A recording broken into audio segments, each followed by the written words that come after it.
talk to the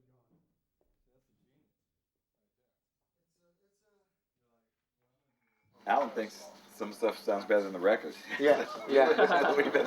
So what are we gonna do? Just make a new record? We are kind of. Well, I think this is a DVD. Yeah. And what we'll do is, we're talking to Hiroshi about coming maybe to Dallas for the festival, do a couple more things there, and cover what we didn't do. Well, that's why we put Sweet Home Chicago in.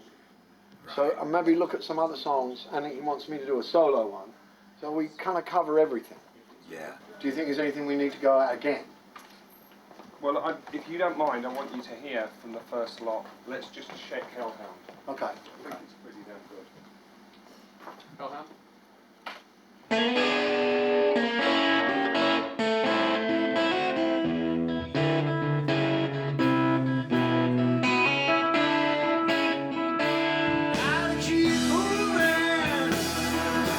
How could any musician who was true to himself keep what was his experience out of his music? I mean, it's impossible.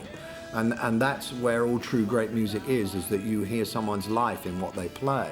So that's probably what it is about Robert that is so magnetic, is that whatever took place, and it is all a bit of a mystery, it was as large as anyone else's life ever, really. And he did manage to express it all. I heard that also, that when he was live, I heard rumors that he could be entertaining, and that he was an entertainer, that he would go off the beaten track and play standards too. So it would be, I think it would be a foolish assumption to assume that he was just one kind of guy.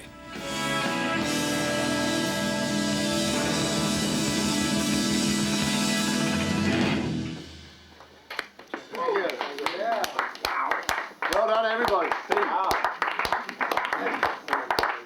Well done. Thanks, man. A good start to the whatever it's going to be. There's this interpretation out there, or myth, that he went to the crossroads somewhere and sold his soul to the devil, and the devil came and tuned his guitar, and he became awfully good and returned thereafter. My interpretation is he's talking about trouble, or he's talking about a woman. I mean, that song early this morning, you knocked upon and I said, "Oh, Satan, I believe it's time to go." I think he's talking about his girlfriend, to be honest with you. That's my way of, it's just simple. I don't really know that I care to imagine what it would be like if it was really like voodoo. Maybe there was. I think it was so much a part of their daily life, that kind of stuff, that you probably, everyone dabbled in it. I'm sure he had a mojo, and I'm sure he knew people that could work spells, and et cetera, et cetera. But whether or not he made a pact, I don't know. I choose to think not. Because the thing that comes through about Robert's stuff, and maybe this would be unaffected anyway, it was his innocence. It doesn't sound to me like what he did was a calculated affair to be the best in the world. Do you know what I mean? That's what people said, that, you know, he signed this deal with Liv so he could be the best guitar. Well, that's not what comes across to me, because he's not a show-off. None of his music is flashy or I mean, it's just perfect. I mean, it's often really understated, and that wouldn't go along with someone who wanted to be recognized on a grand scale. I think a more realistic interpretation is that, you know, he returned to his hometown, and that perhaps he practiced very, very hard and came back an extremely good musician. And I guess shedding wood, is that the term? Guitarist? Yeah, woodshedding, yeah. And what was it like for you? Because I read like you went to John Mayall's. Well, I did the same thing, and I think it was there was just a level of commitment in that I was suddenly moving into an area where the musicians were a little older and a little bit more serious. I mean, I'd been with the Yardbirds when I was about 18, 19 at that time, and we were having fun. We were making good music, we were having fun. These guys are serious musicians too. But when I left that band, I recognized that there was a level of expectation that I was stepping into that I had better be ready for. And so I had at my disposal one of the biggest blues record collections in the world, I imagine, in John's house. And I would listen all day and play along with, and imitate and learn and study. Half the day, every day, would put on a record and play along with it. And that was woodshedding. And I probably did that for 2 years while I was there. And you know, there's a similarity in that to what Robert did. And I think it may have come from the same place, that I just wanted to be as good as I could be. But not to anybody else's standards, just mine.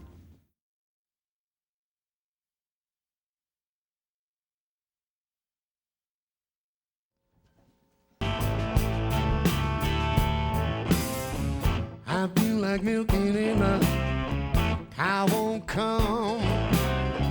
I feel like churning in a milk won't turn, and I'm crying.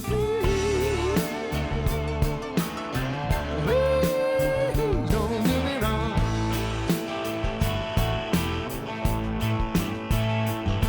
And if you see my milk cow, baby, now, drive on.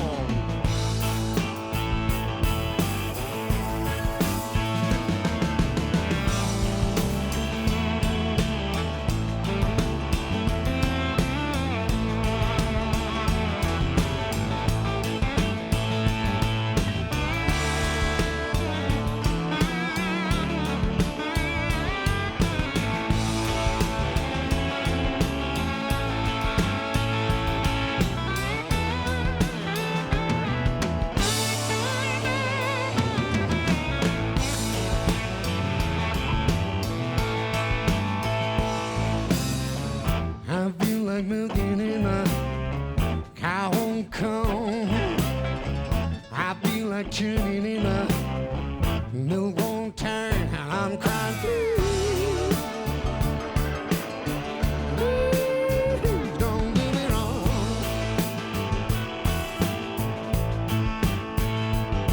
And if you see my milk cow, baby, now,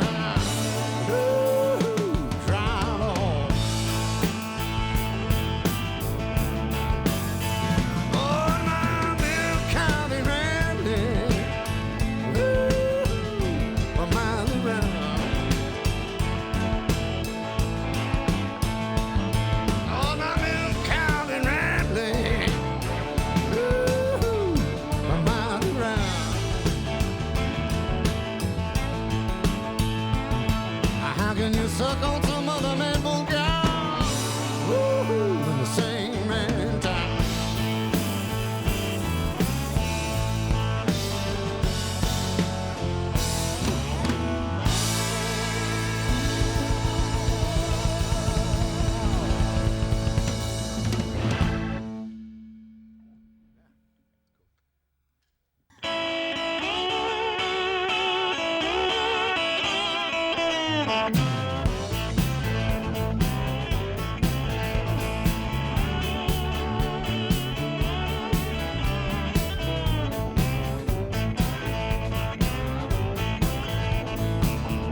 have a little break. Yeah.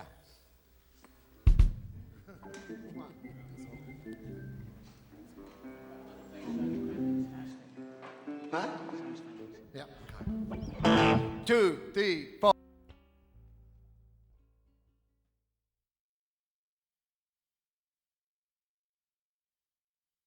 For me, this is a luxury, a labor of love to do this, because I can move to another genre of music quite easily. I'll go back to rock and roll or play electric blues or even reggae and jazz to a certain extent. But Robert, we have to think about Robert, this was all he did.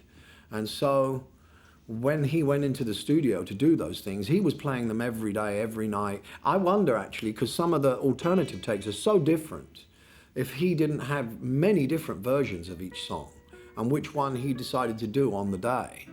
So, I mean, I can't even imagine what it was like to have been there in that day and what that place was like and what he was like and who else was there. I mean, I think the fact that we went there was the best thing we could do to get in touch with it. But God, it's so far away.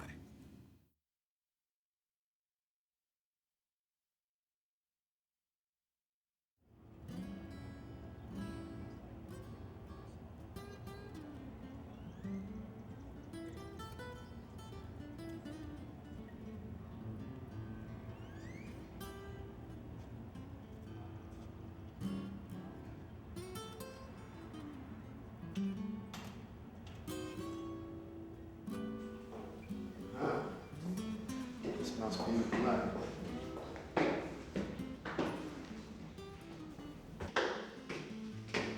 Stairs look the same. Yeah. Probably hasn't been painted since. Back that up. Hi. Compensation tonight for our employees under Florida Liability Act, Chapter 179, General Laws, 33rd Legislature, and all amendments. Oh, this is cool. Yeah, that's amazing. Oh.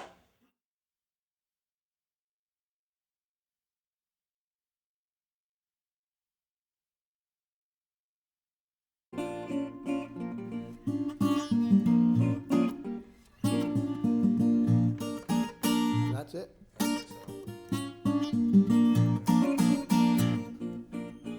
Okay. He doesn't ever do that. He does. No, he All the doesn't time. do that. It does. It's his flamenco song. But actually, it sounds like he's doing it, but I don't. Oh, really? What does he do? I don't know. Oh, right. It almost sounds like ba-da-dum, ba-da-dum. It's almost like notes being picked, but it can't be because it's too fast. It's like Sounds like ba-da-da-dum, yeah, ba-da-da-dum. yeah. Oh, there. It's because I do that. I go I hum.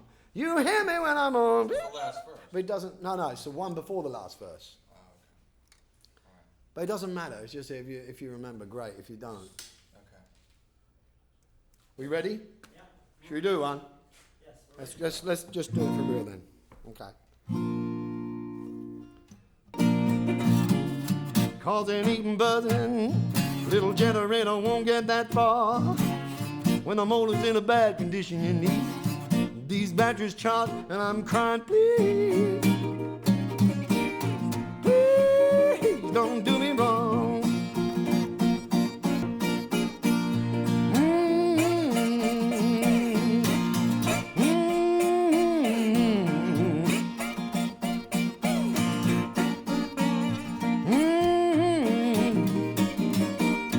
You hear me when spark plugs will give me fire.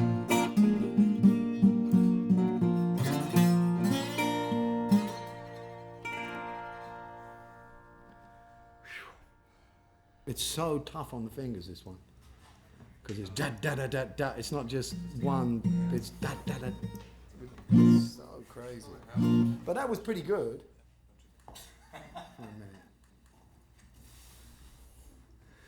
For a minute. Ready? Okay.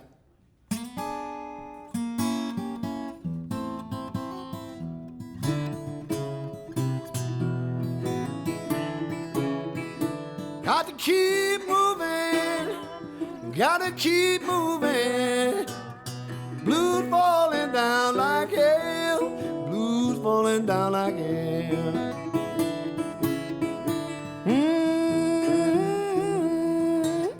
Blues falling down like hell. Blues falling down like hell. And the day keep worrying me. It's a hellhound on my trail. Hellhound on my trail.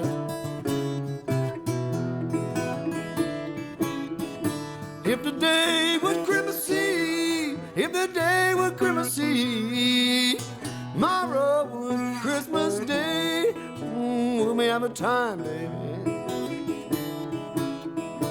If the day was Christmas Eve.